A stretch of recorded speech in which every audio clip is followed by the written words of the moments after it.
आइए इस नए वीडियो की शुरुआत करते हैं जहां हम एक बेहद दिलचस्प बल्कि यूं कहें कि थोड़े रहस्यमय ऐतिहासिक वाक्य को सुलझाने वाले हैं। हम सब ने हमेशा से सुना है कि भारत को आजादी आधी रात के ठीक 12 बजे मिली थी। 15 अगस्त 1947 की वह ऐतिहासिक मध्य रात्रि जब पूरी दुनिया सो रही थी, लेकिन तब एक नया राष्ट्र जाग रहा था। सुनने में ये किसी फिल्म के सीन या महान महाकाव्य जैसा लगता है, लेकिन इसके पीछे की असली कहानी सिर्फ एक काव्यात्मक इत्तेफाक नहीं थी। इस पूरे घटनाक्रम के पीछे गहरे ऐतिहासिक, राजनीतिक और सबसे जरूरी कुछ बहुत ही जटिल ज्योतिषीय कारण थे, जिन्होंने एक इतने विशाल उपमहाद्वीप की आजादी के समय को आधी रात के उस एक पल पर लाकर खड़ा कर दिया।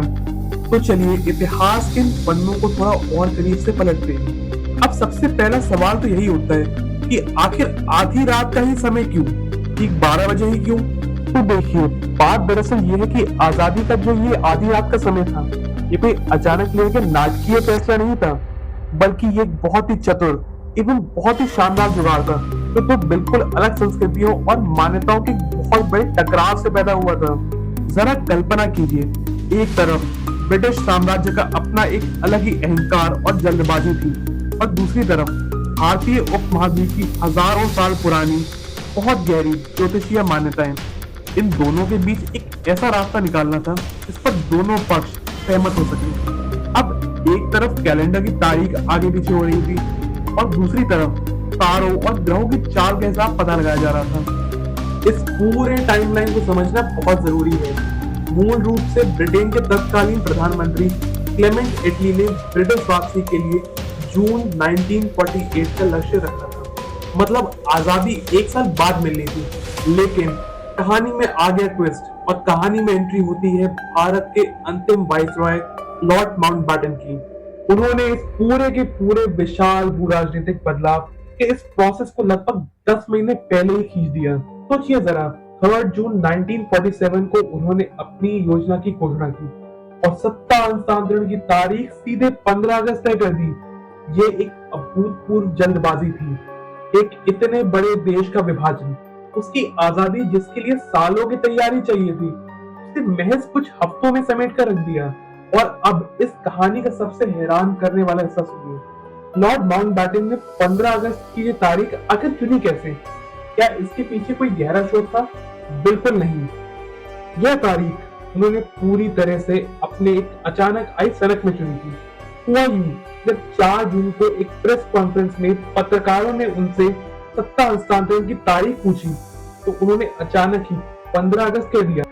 कारण सिर्फ इतना था कि ये द्वितीय विश्व युद्ध में जापान के आत्मसमर्पण की दूसरी एनिवर्सरी थी। उस समय माउंटबेटन दक्षिण पूर्व एशिया के सुप्रीम एलाइड कमांडर थे, और वह उस जीत को अपनी एक बहुत बड़ी व्यक्तिगत उपलब्धि मानते थे।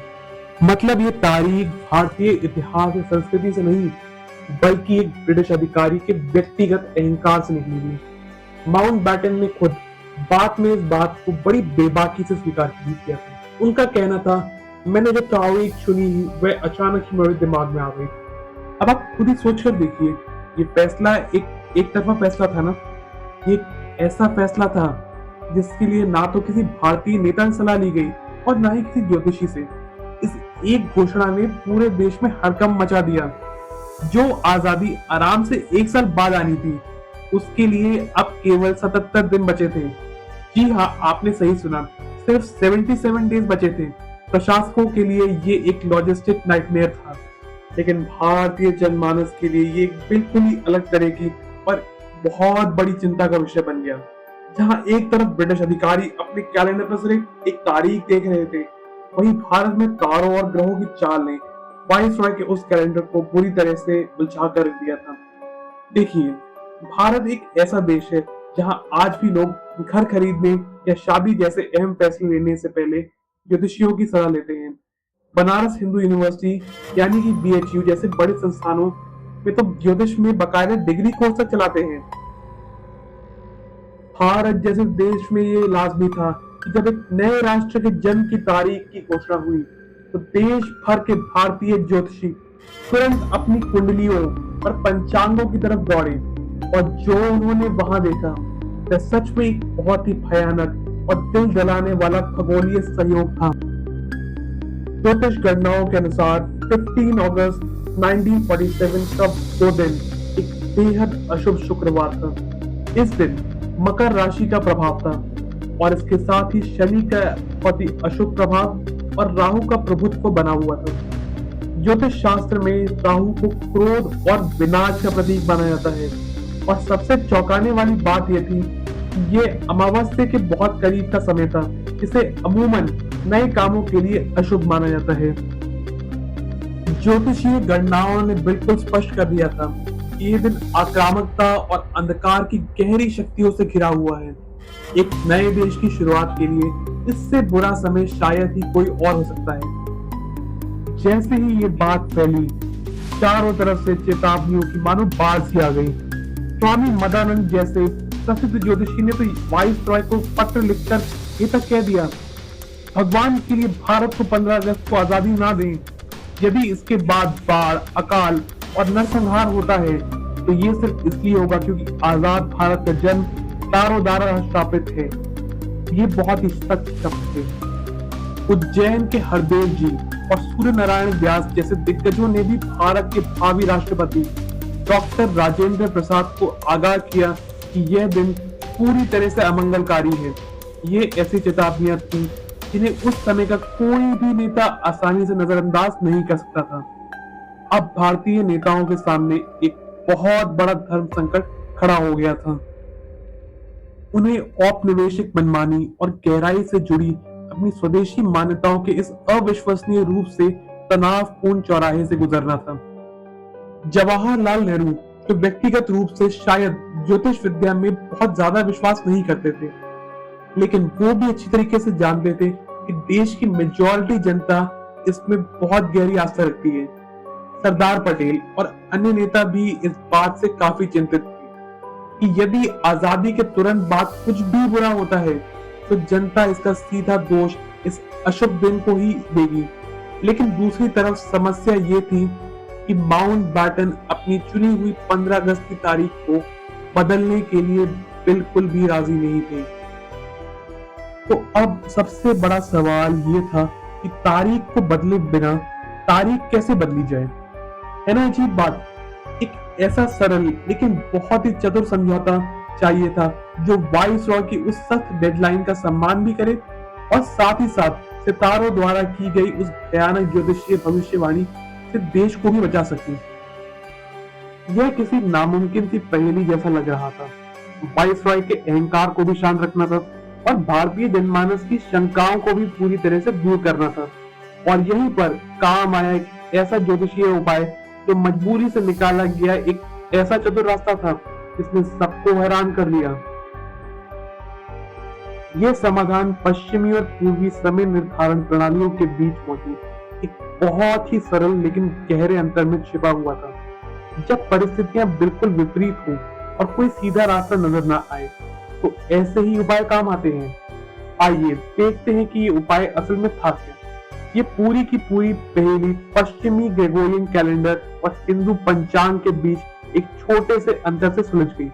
देखिए, अंग्रेजों के ग्रेगोरियन कैलेंडर के अनुसार नया दिन रात को ठीक 12 बजे यानी आधी रात से शुरू होता है, लेकिन हिंदू पंचांग के अनुसार नया दिन हमेशा सूर्योदय के साथ शुरू होता है।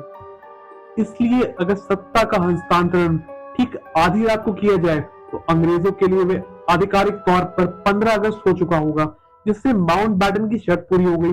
लेकिन हिंदू कैलेंडर के अनुसार क्योंकि अभी 15 तारीख का सूर्योदय नहीं हुआ था, इसलिए वह अभी भी 14 अगस्त ही था। यह कृष्ण पक्ष की चतुर्दशी का समय था और 15 तारीख का वह अशुभ प्रभाव अभी शुरू ही नहीं हुआ था। क्या कमाल का आइडिया था नहीं? इस चतुर समाधान ने एक बहुत ही छोटी लेकिन बेहद अहम समय सीमा खोल दी। यह केवल 48 मिनट की एक बहुत ही छोटी सी खिड़की थी। इस खास समय को अभिजीत मुहूर्त कहा जाता है, जो कि रात के 11:51 AM से लेकर 12:39 PM के बीच था। बस यही वो 48 मिनट थे जिसके भीतर सत्ता का हस्तांतरण, शपथ ग्रहण और आजादी की सारी प्रक्रियाएं पूरी की जानी थी। हर एक मिनट, हर एक सेकंड कीमती था। आधी रात की इस संकीर्ण 48 मिनट की खिड़की के भीतर काम करने से एक बहुत बड़ा ज्योतिषीय स्वीट स्पॉट मिल गया। मतलब एकदम सही खगोलीय स्थिति। इस समय चंद्रमा पुष्य नक्षत्र में था। पुष्य नक्षत्र को नक्षत्रों का राजा माना जाता है, जो पोषण और स्थिरता लेकर आता है। इसके अलावा इसी समय वृषभ लग्न भी उदित हो रहा था। वृषभ एक बेहद स्थिर राशि है, जो किसी भी नए राष्ट्र के लिए एक बहुत ही मजबूत और अडिग नींव का प्रतीक है। इस तरह उस अशुभ दिन को टालकर आजाद भारत के लिए एक बहुत ही शुभ और शक्तिशाली ज्योतिषीय नींव पक्की कर ली गई। खैर, इस बीच आधी रात के इस पूरे ड्रामे का सीधा असर पाकिस्तान के टाइमलाइन पर भी पड़ा। लॉजिस्टिक रूप से सोचें तो माउंटबेटन एक ही समय पर नई दिल्ली, कराची जैसी जगहों पर मौजूद नहीं हो सकते थे। इसलिए इस पूरी व्यवस्था का मतलब था कि लॉर्ड माउंटबेटन को पहले कराची के लिए उड़ान भरनी पड़ी और वहां जाकर उन्होंने 14 अगस्त को ही मोहम्मद अली जिन्ना को सत्ता हस्तांतरण और शपथ ग्रहण की सारी औपचारिकताएं पूरी करवा दी। अगर कानूनी तौर पर देखा जाए तो भारतीय स्वतंत्रता अधिनियम 1947 में भारत और पाकिस्तान दोनों स्वतंत्र डोमिनियन की स्थापना बिल्कुल एक ही समय पर की थी, यानी कि 15 अगस्त को। लेकिन इस पूरी शेड्यूलिंग की मजबूरी माउंटबेटन की यात्राओं और आधी रात के उस खास ज्योतिषीय मुहूर्त की वजह से पाकिस्तान ने 14 अगस्त को अपना स्वतंत्रता दिवस मनाना शुरू कर दिया, जबकि भारत ने 15 अगस्त की मध्य रात्रि को इसे अपनाया। ये पूरी कहानी सच में सोचने पर मजबूर कर देती है। क्या ऐतिहासिक तारीखें सिर्फ नियति या भाग्य द्वारा तय की जाती हैं, या फिर झंडा फहराने और आतिशबाजी के साथ मनाए जाने वाले ये स्मारकीय दिन असल में जल्दबाजी में बनाए गए शेड्यूल, किसी वाइसरॉय के व्यक्तिगत अहंकार और तारों की चाल से बचने के लिए बंद कमरों में किए गए समझौतों का परिणाम होते हैं। आधी रात की वह आजादी केवल एक राजनीतिक आजादी नहीं थी, बल्कि यह आधुनिकता और हमारी प्राचीन मान्यताओं के बीच हुआ एक बेहद अद्भुत समझौते की भी कहानी है। मैं आशा करता हूँ कि आप सब इस वीडियो के जरिए इतिहास के इस अनछुए पहलू को समझने में यकीनन एक नया नजरिया मिला होगा। तो इसी के साथ हम अपने इस वीडियो को यहाँ पर एंड करते हैं।